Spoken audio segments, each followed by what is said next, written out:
Her şey yolunda. Çalışmaya devam. Allah hiçbirimizi, çalışmaktan geri koymasın. Hepimiz sevdiğimiz işi yapalım. Hepimiz, hayatımızı severek, isteyerek, çalışarak devam ettirelim dostlar. Çalışmak gibisi yok.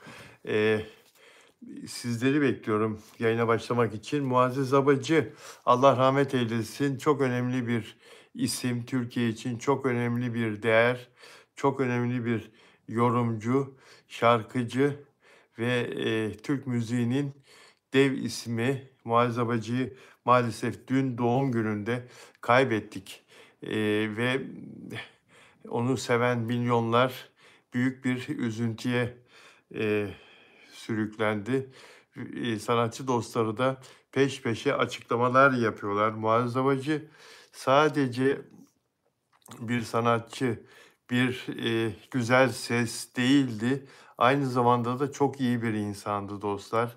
Çok, sevimli, çok sevecen, dostlarına gerçekten yürekten arkadaşlık yapan, yardımsever, pek çok hayra, hayırda bulunmuş, pek çok yardımda bulunmuş ihtiyaç sahiplerine bir insan ama bunları hep sessiz sedasız yapardı.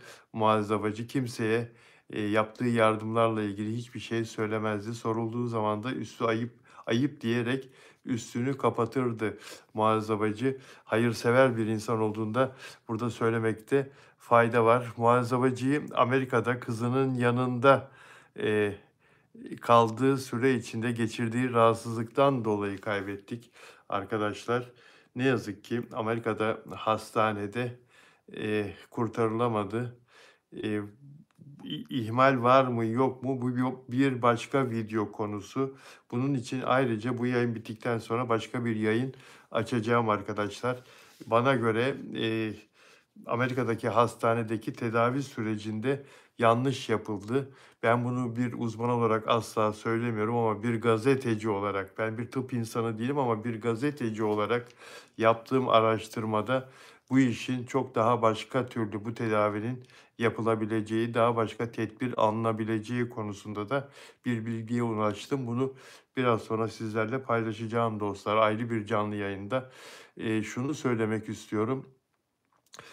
Muazzez Abacı Allah rahmet eylesin, hayatını kaybetti ve, dilerim ki Türkiye'ye getirilir cenazesi ve burada doğduğu topraklarda, defnedilir ve mezarı Türkiye'de olur. Ben şundan endişe ediyorum. Kızı çok uzun süredir üniversiteyi bitirdikten sonra ihtisas için, tıp fakültesini Türkiye'de bitirdikten sonra kızı Sabah, ihtisas için Amerika'ya gitti ve ondan sonra da Amerika'ya yerleşti. Amerika'da bir Amerikalı ile evlendi. İşte kızı Sera dünyaya geldi. Amerika'da Amerikan vatandaşı oldu ve oraya bağlı olarak, yaşıyor. Buraya çok nadir olarak geldi Türkiye'ye. 2018 senesinde kızıyla gelmişti bildiğim kadarıyla. Hatta kızı Sera o zaman, Muazzez Abacı'nın bir klibinde, anneannesinin bir klibinde de oynamıştı. Eee, Ancak, Saba'nın, kızının Türkiye'ye gelişleri çok sınırlıdır ve o kendisini Amerika'ya ait hisseden bir durumda artık. Yani bundan dolayı endişem şu, oraya geliyorum.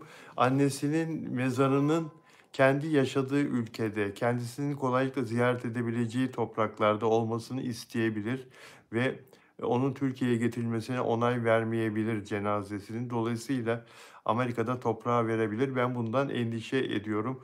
Muazzez Abacı gibi büyük bir, sesin, mezarının Türkiye'de olması lazım.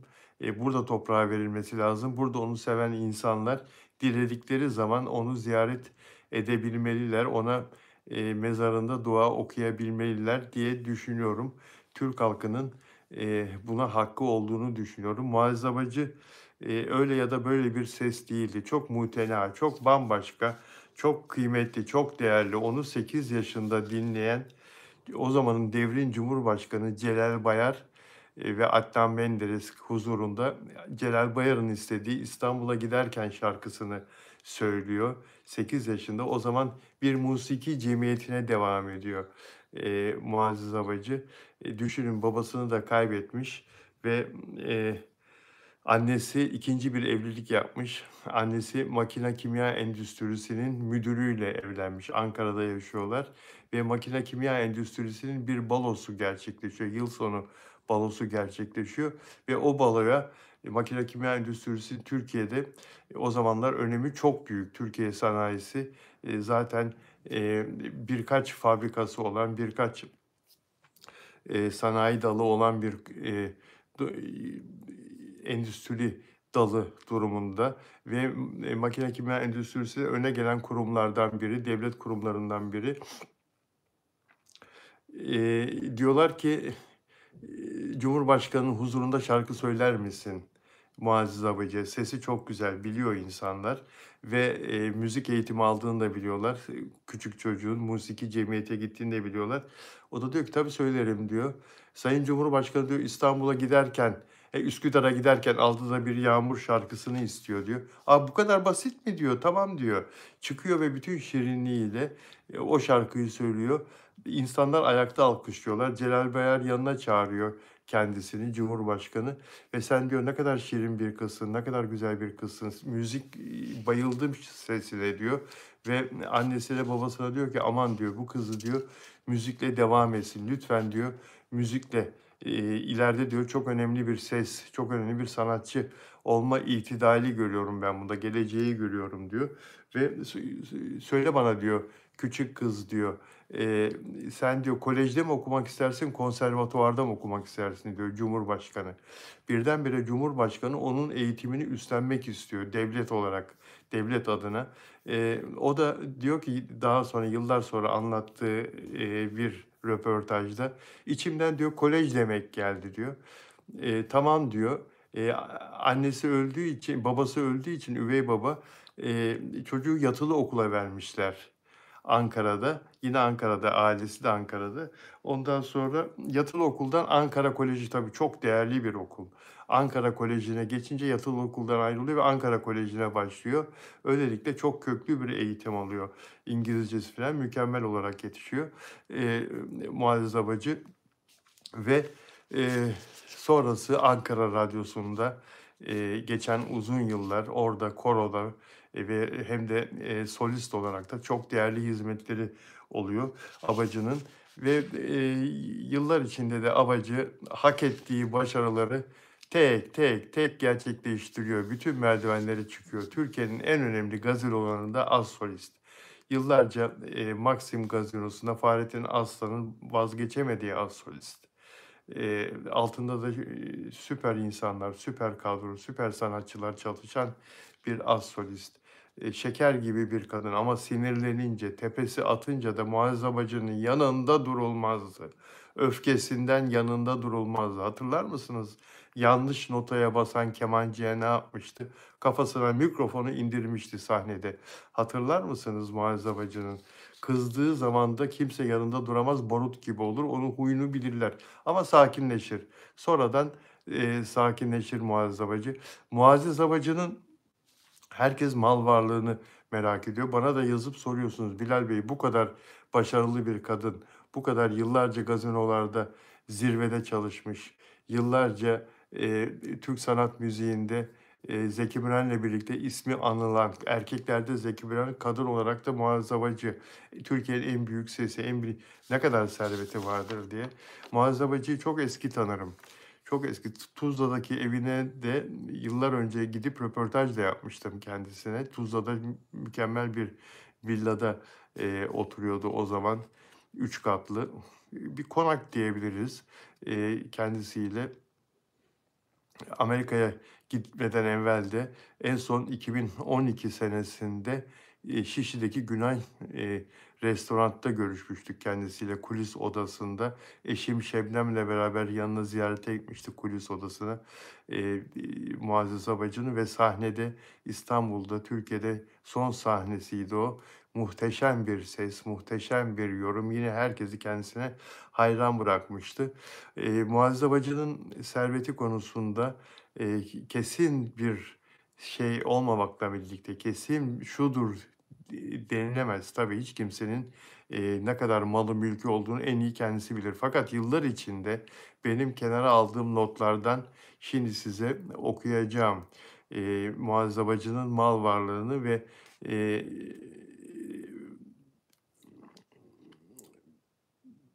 servetinin ne kadar olduğu konusundaki kayıtlarımdan size bilgi vermeye çalışacağım.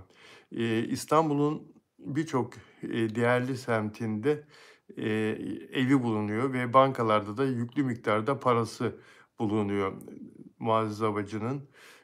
Servetinin Muazzez Abacı'nın servetinin 1 milyar dolardan fazla olduğu, eee 1 milyar dolardan fazla olduğu söylenebilir. Yani ne kadar? Dolar ne kadar? Dolar 50-55 lira, 50 liranın üzerinde değil mi? 55 milyar dolar serveti olduğunu söyleyebiliriz Muazzez Abacı'nın. Bütün mal varlığı, bütün nakdi banka hesapları ile birlikte. Benim bildiğim Tuzla'da o villa var. Kuzguncuk'ta bir evi var, Boğaz'da. Kuzguncuk'ta bir evi var. Şişli'de 2 tane evi var.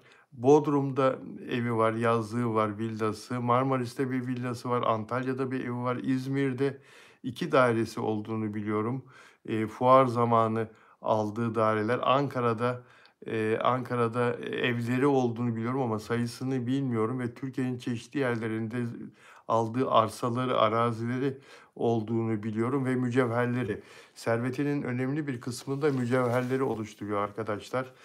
Onu çok seven Hasan Heybetli'nin kendisine hediye ettiği pırlantalar, elmas kolyeler ve çok değerli saatler, çok değerli bileklikler, çok değerli küpeler ve kendisinin zaman içinde beğenip de aldığı, hem seyahatlerinden aldığı hem Türkiye'deki mücevhercilerden aldığı çok değerli mücevherler olduğu biliniyor.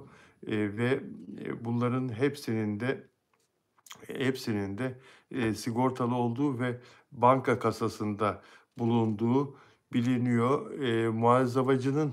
Muazzabacı'nın tek mirasçısı ise kızı Saba. Muazzabacı'nın başka bir çocuğu yok. Ve şu anda da rahmetli olurken de biliyorsunuz boşanmış bir insandı. Dolayısıyla kızıyla servetini mirasını paylaşacak bir başka kimse yok.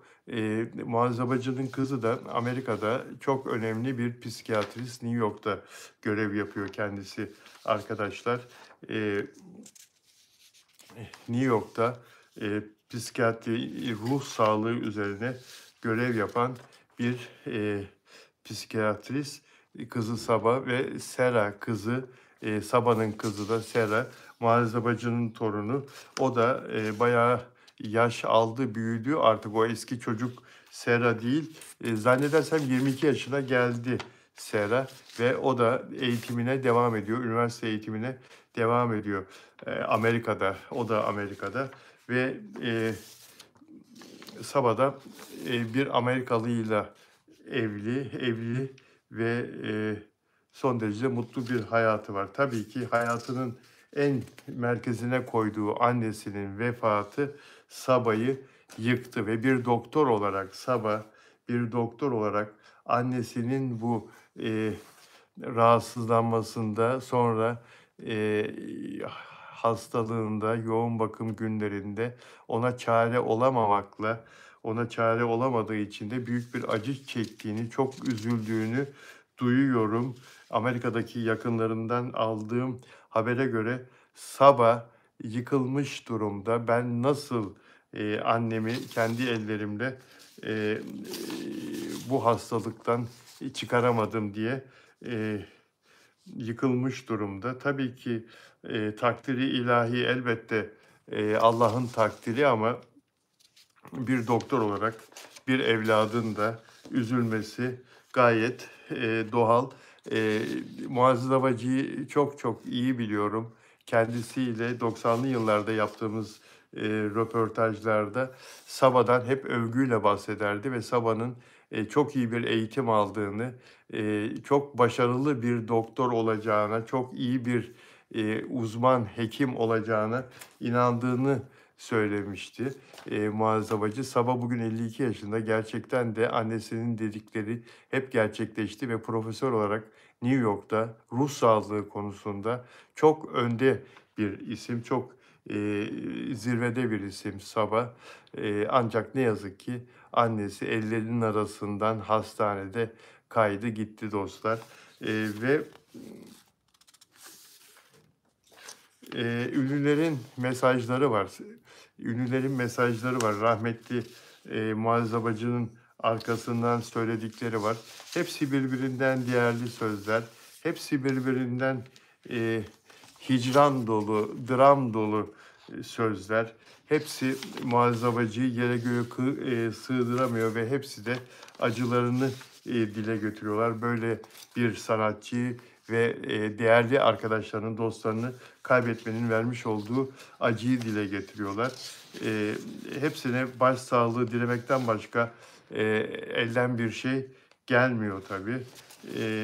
Allah yattığı yeri cennet eylesin Muazzez Bacı'nın ve Muazzez Bacı'nın yetiştirdiği bir ünlüden söz edeceğim size.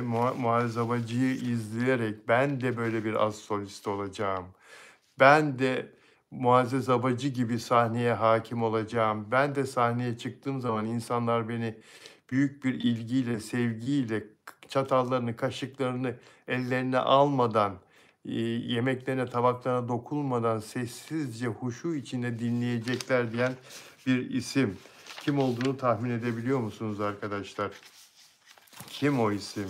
Muazzez Bacı'nın alt kadrosunda çalışıyordu Sibel Can 80'li yıllarda arkadaşlar. 80'li yılların ikinci yarısında Maxim Gazinosu'nda Sibel Can oryantaldi, dans ediyordu, göbek atıyordu. Muazzez Bacı ise o kadroda tabii ki alt kadro, diğer ünlüler değişiyordu.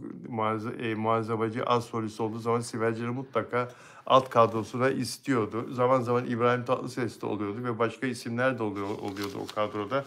Ama Muazzez Bacı çalışırsa Sibel Can'ı oryante olarak istiyordu altına ve Sibel Can da zaten çok başarılı bir oryantaldi. Çok güzel bir kadın, genç kadın. Çok güzel dans ediyor. Ve bir gün geliyor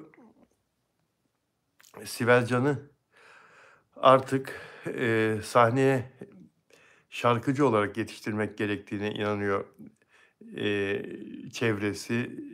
Fahrettin Aslan ve Muazzez Bacı'ya danışıyor. Muazzez Bacı diyor ki mutlaka diyor bu kız şarkıcı olmalı. Sesi çok güzel bir kere diyor. Çok sahneyi doldurabilecek boy, poz, güzelliğe sahip diyor. Bu kız yapar diyor. Fahrettin Aslan'ı yüreklendiriyor. Sibel Can'ı cesaretlendiriyor. Sibel diyor, sen bu işi yaparsın diyor. Sen diyor şarkıcı olmalısın, şarkı söylemelisin. Ondan sonra ona tavsiyelerde bulunuyor. Hocalar tutuluyor. O hocalar konusunda Muazzez Bacı ön ayak oluyor. Ona şarkıcılığın sırlarını, püf noktaları. Sibel Can daha sonra yapılan Muazzez Bacı ile ilgili kendisine sorulan her soruda benim bugün şarkıcıysam ben bunu Muazzez Bacı'ya borçluyum diyor. Muazzez Bacı'ya borçluyum. Benim şarkıcı olmamda çok önemli bir yeri var Muazzez Hanım'ın diyor. Muazzez Hanım bakın ünlülerin çoğu, pek çoğu, hemen hemen hepsi Sezen Aksu hariç şarkıcı yetiştirmemiştir. Varsa yetiştiren söyleyin. Varsa söyleyin yetiştiren. Sezen Aksu hariç bir başkası kendisinden sonra gelecek, kendisinden sonra olabilecek, devam edecek ya da yolunu şarkıcı olarak devam ettirebilecek yetenekli insanlara el uzatmamıştır.